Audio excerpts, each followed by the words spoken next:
the workplace. Did you know there's 132 and 4-year colleges in the state of Ohio, and only 24.1% of all Ohioans over the age of 25 hold a bachelor's degree or higher? How can we attract jobs if our children do not have the education to perform these jobs?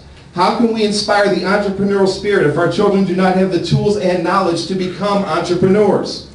Education and job creation go hand in hand.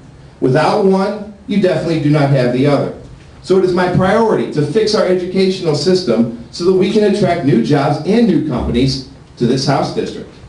Fiscal responsibility, lower taxes, education, and jobs are the key to a healthy and prosperous Lake County and ultimately a healthy and prosperous Ohio.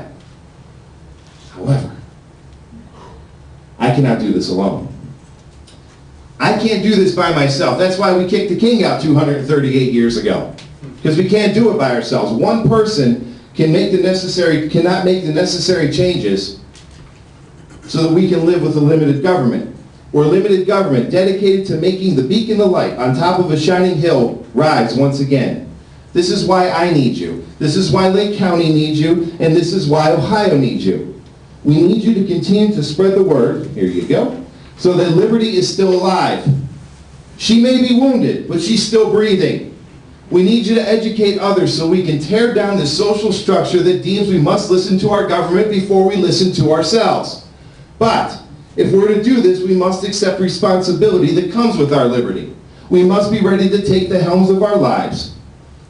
We must be ready to take the helms of our lives to prepare our family, friends, and neighbors to take the helms of their lives.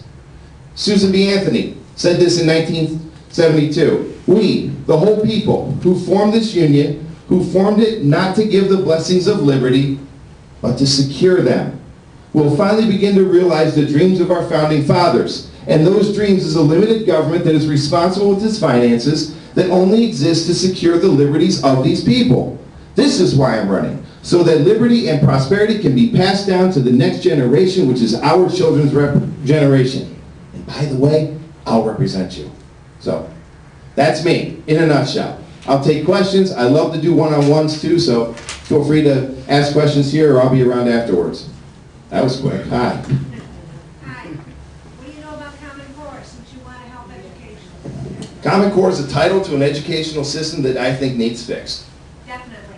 So I will go to Columbus. I'll be there to help you. Good, thank you. I appreciate that. Yes, ma'am.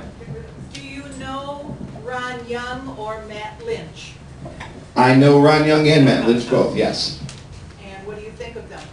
I think they're good public servants. In fact, Ron Young endorsed my candidacy.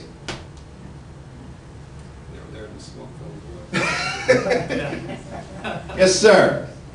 Do you think the state has a role in education? Absolutely. Really? I think we have to make that role. Yeah, thank you. Oh, yeah. I think we need to work with the school boards, the teachers, everyone. We all need to work together, and that's what's frustrating with me. We all need to sit down, maybe in the smoke, we'll invite Chuck to the smoke-filled room to sit down again. Okay?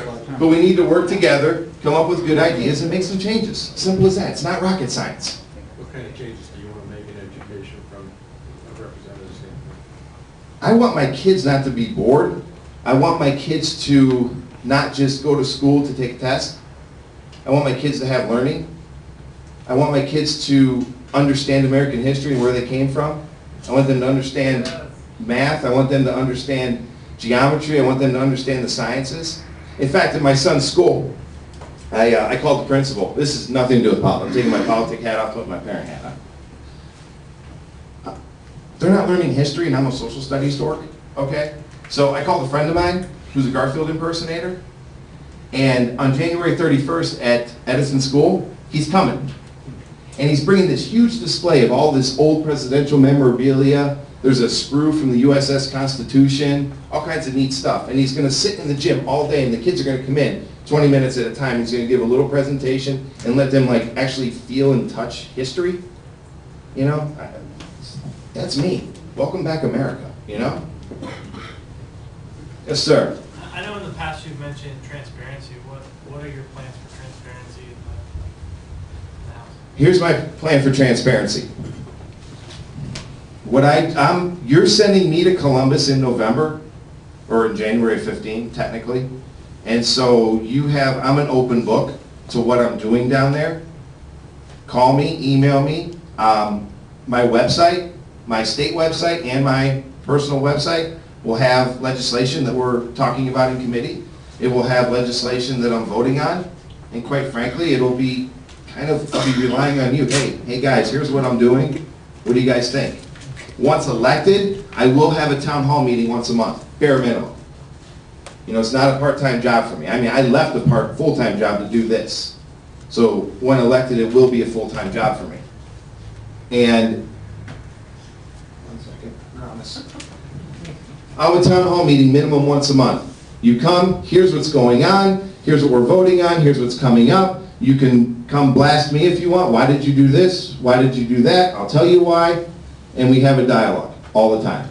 Utter transparency. I will have a 24-hour, I'm putting this on record now, 24-hour return phone call policy. There is enough time in the day to call people back. I'm sorry. Except me and you, we played phone tag for like 4 days. But thank you guys, I really appreciate it.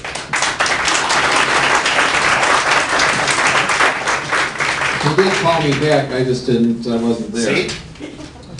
Okay, we're gonna wrap up here. Library commercial. Jim and Joan Lindhurst are back there. Can you guys raise your hands or wave or something? So they've got our library materials back there. They're free materials. You borrow them, bring them back at the next meeting. There's very informational DVDs and books. You don't have to buy them. You can watch them and return them. Last Ounce of Courage. You don't have to see the subtitles. It's in English, and it's very, very good. It brought tears to my eyes. I couldn't, it was inspirational.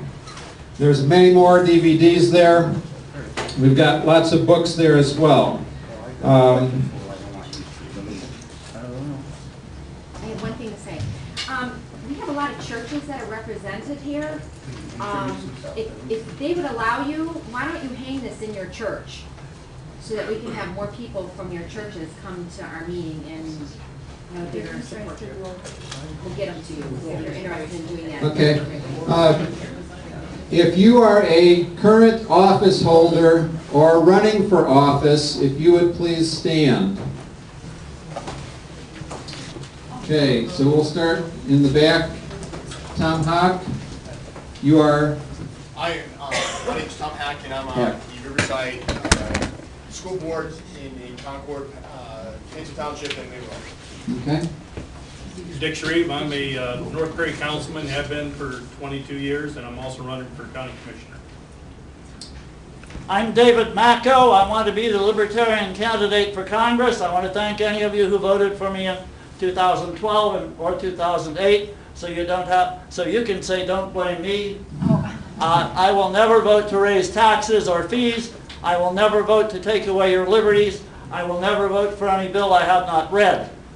I